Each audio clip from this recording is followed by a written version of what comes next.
নমস্কার বন্ধুরা, আমার এই নতুন ভিডিওতে তোমাদের সকলকে স্বাগত।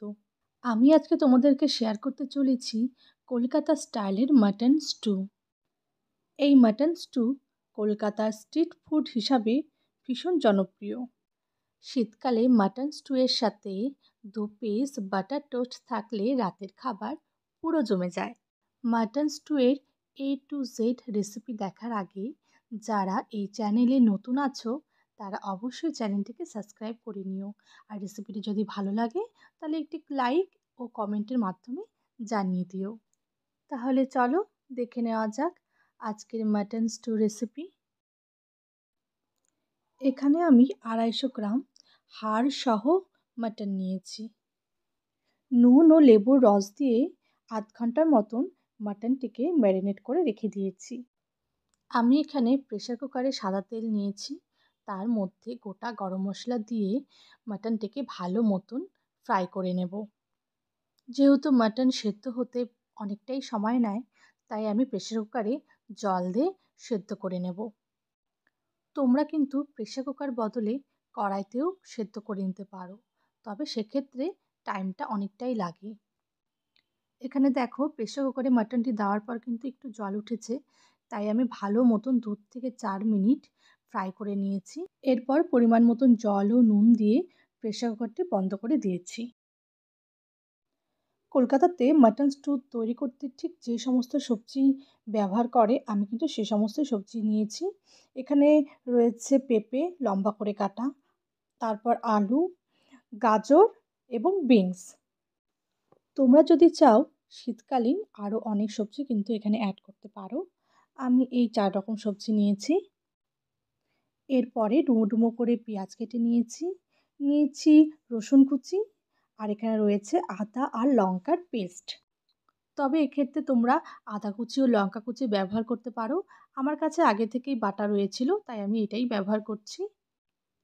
আর নিয়েছি একটি ছোট্ট মতন টমেটো আর হাফ ক্যাপসিকাম। এবারে একটি কড়াইয়ে দিয়ে দিলাম সাদা তেল। তোমরা এখানে বাটারও ইউজ করতে পারো, এটা অপশনাল।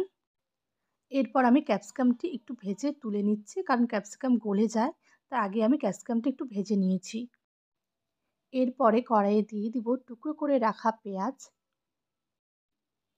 পেঁয়াজটা একটু বাদামি রঙের হয়ে যাওয়ার পর দিয়ে দিব রসুন কুচি। রসুন কুচিটা দিয়েও 1 মিনিট নাড়বো যাতে রসুনের কাঁচা গন্ধটা চলে যায়। এরপরে দিয়ে দিচ্ছি লম্বা করে কেটে রাখা আলু, পেঁপে, গাজর। যেহেতু এই 3টে সবজি একটু শক্ত, তাই আগে প্রথমে 3টে সবজিকে ভালো মতন ভেজে নেব, তারপরে কিন্তু বিনসটা দেব। দেখো সবজিটা একটু ভাজা ভাজা হয়ে গেছে, এরপরে কিন্তু বিনসটা দিয়ে দিচ্ছি। আর মনে রাখতে হবে সমস্ত সবজিগুলোকে কিন্তু একই রকম কাটতে হবে, লম্বা লম্বা করে, তাহলে দেখতে ভালো লাগবে। বিনসটা ভাজা হয়ে গেলে এরপরে লঙ্কা আর আদা বাটাটা দিয়ে দিলাম। এটা যে যেরকম ঝাল পছন্দ করে সে সেরকম দেবে। যেহেতু আমার বাড়িতে ছোট বাচ্চা আছে, তাই আমি খুব একটা ঝাল দিলাম না।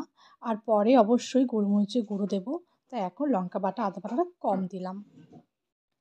এখানে আমি দিয়ে দিলাম পরিমাণ মতো নুন আর টুকরো করে রাখা টমেটো। একটু নাড়াচাড়া করার পর আগে থেকে সেদ্ধ করে রাখা মাটনটি জল সমেত দিয়ে দিলাম। তবে আমি এখানে আরও একটু জল দিয়েছি, কারণ সবজিগুলো একটু সেদ্ধ হতে হবে। আমি প্রেসার কুকারে মাটনটি 2টো সিটি দিয়ে প্রায় 80% মতন সেদ্ধ করেছি। এখন 15 থেকে 20 মিনিটের জন্য কড়াইটি ঢেকে রেখে দেব সেদ্ধ হওয়ার জন্য। 15-20 মিনিট হয়ে গেল, ঢাকনা আমি এবার খুলে নিচ্ছি।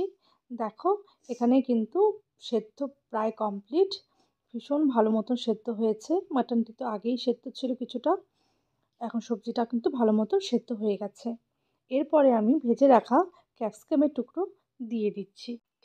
প্রায় 2 চামচের মতন গোলমরিচের গুঁড়ো দিয়ে দিচ্ছি। এই রান্নাতে কিন্তু গোলমরিচের ঝালটাই বেশি ভালো লাগে। মাটন স্টুটি ভালো মতন ফুটে এলে বাটিতে 2 চামচ কর্নফ্লাওয়ার গুলে ঢেলে দেব। এরপরে 1 চামচ বাটার দিয়ে একটু নাড়াচাড়া করে নিলেই কিন্তু রেডি হয়ে যাবে কলকাতা স্টাইলের মাটন স্টু।